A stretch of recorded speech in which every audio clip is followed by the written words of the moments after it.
देखो देखो भैया बता और भैया बता देखो हाय कितनी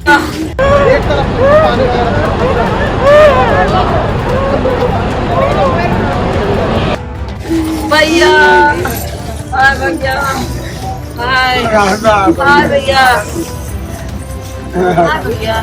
मुस्कुराइए, आप लखनऊ में हैं। ये टैगलाइन आज शहर की फिजाओं में गूंज नहीं रही बल्कि कांप रही है। नवाबों का ये शहर जो अपनी तहजीब और जिंदा दिली के लिए जाना जाता था, आज मातम के साए में डूबा है। लखनऊ मुस्कुराना भूल गया है, क्योंकि यहाँ की गलियों में अब हंसी की नहीं, अपनों को खोने की चीखें सुनाई दे रही है। अलीगंज का पुरानिया इलाका, वो जगह जहाँ कल तक उम्मीदों के दिए जल रहे थे, वहाँ आज लाशों का अंबार लगा है।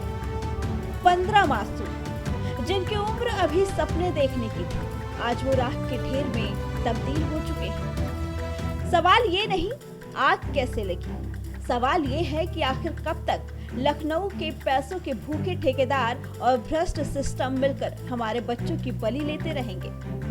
क्या ये हादसा है? नहीं, ये सोची समझी हत्या है, सिस्टम की लापरवाही और लालच की हत्या। हमारा भतीजा रहमान भी इस आग का शिकार हो गया। घर में पिताजी विकलांग हैं, माँ टीचरिंग करती थी, बच्चा अभी दो ही तीन महीने हुए जॉब पे था, काम भी करता था वहीं। ये आग नहीं, ये उस व्यवस्था का नग्न नाच है जिसने सुरक्षा को ताक पर रख दिया। राजधानी लखनऊ के अलीगंज में जो हुआ वो रूह कपा देने वाला मंजर था। सोमवार की दोपहर एक बहुमंजिला इमारत देखते ही देखते मौत का कुआं बन गई। 15 जिंदगियां खाक हो गई। वो छात्र जो अपने माँ बाप के सपनों को हकीकत में बदलने आए थे, उन्हें क्या पता था कि जिस इमारत में वो अपना भविष्य संवारने जा रहे हैं वही उनका अंतिम ठिकाना बन जाएगी। जान बचाने के लिए कोई बिजली के तारों पर लटका तो किसी ने अपनी जान जोखिम में डालकर दूसरी मंजिल से छलांग लगा दी। एक छात्र नीचे लोहे की ग्रिल पर गिरा, तड़प रही थी मासूमियत और खामोश था सिस्टम। टाइम जब मेरा बेटा जा चुका है, पोस्टमार्टम के लिए भेजा जा चुका है, तब सीएम साहब तक गई ये सूचना। उसके से ये इतना बड़ा हादसा हो रहा है तो वहाँ पर सूचना भेजी जाए कोई। इस इमारत का सच अब बाहर आ रहा है।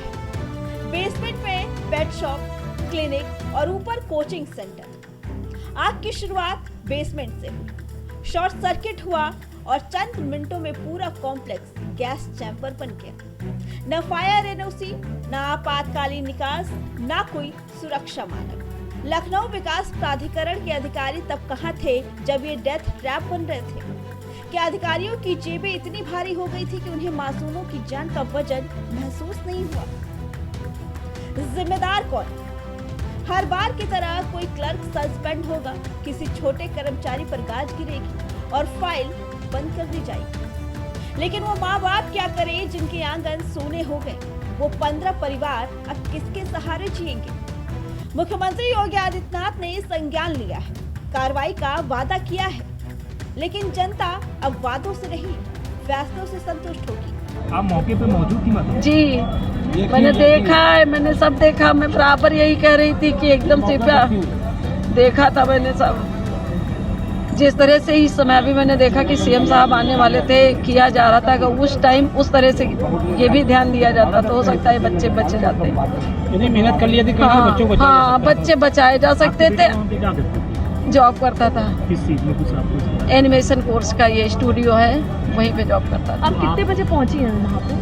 मैं पहुंच गई हूँ वही 2:20 पर। इस पर तब तक धुआं आ रहा था, निकल रहा था। उसके बाद तो निकलता रहा, 2.5 घंटे निकलता रहा। आप जब पहुंची, दमकल गाड़ी आपके पहुंचने के बाद पहुंची? हाँ, नहीं पहुंच चुकी थी। पहले पहुंच चुकी हाँ। थी। जब आपको फोन किया, आपका घर का, आप कहाँ की रहने वाली हैं? मैं बिस्वा से। क्या उम्र थी आपकी? 25 साल। हमें जवाब चाहिए हर उस अधिकारी का जो रिश्वत लेकर आग को दावत दे रहा था। सरकार ने सख्त तेवर दिखाए हैं, जांच बैठाई गई है, लेकिन क्या ये जांच सिर्फ कागजों तक सीमित रहेगी?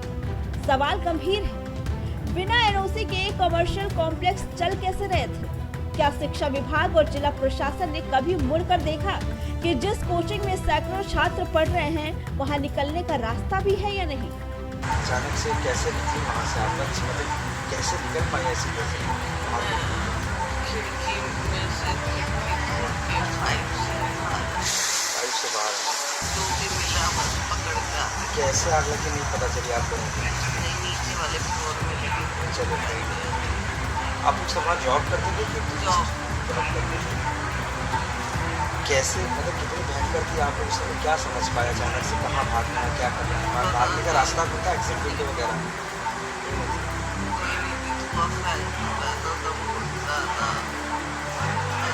पता नहीं कोई भी रास्ता ढूंढो और निकले गिर के निकले कैसे। आज लखनऊ की हवा में धुआं कम और अपनों को खोने का दर्द ज्यादा है। उन मासूमों के बेजान शरीर अब केजीएमयू में है। एक शॉर्ट सर्किट और थोड़ी सी लापरवाही ने 15 घरों के चिराग बुझा दिए। ये सिर्फ एक हादसा नहीं, ये एक चेतावनी है पूरे शहर के लिए और उन अधिकारियों के लिए जो अपनी कुर्सियों पर बैठकर फाइलें नहीं जिंदगियां नचा रहे हैं। मुस्कुराइए, आप लखनऊ में हैं। आज ये लाइन एक तंज की तरह चुभ रही है। अगर शहर को अपनी पुरानी पहचान वापस चाहिए तो सबसे पहले उन तमाम इमारतों को जमींदोज करना होगा जो बारूद के ढेर पर खड़ी है, वरना कल फिर किसी अलीगंज का इंतजार कीजिए, क्योंकि जब तक गुनहगारों को सजा नहीं मिलेगी लखनऊ का ये मौत का खेत बंद नहीं होगा। इस बारे में आपका क्या कहना है हमें कमेंट करके जरूर बताइए। Bureau report, prime TV.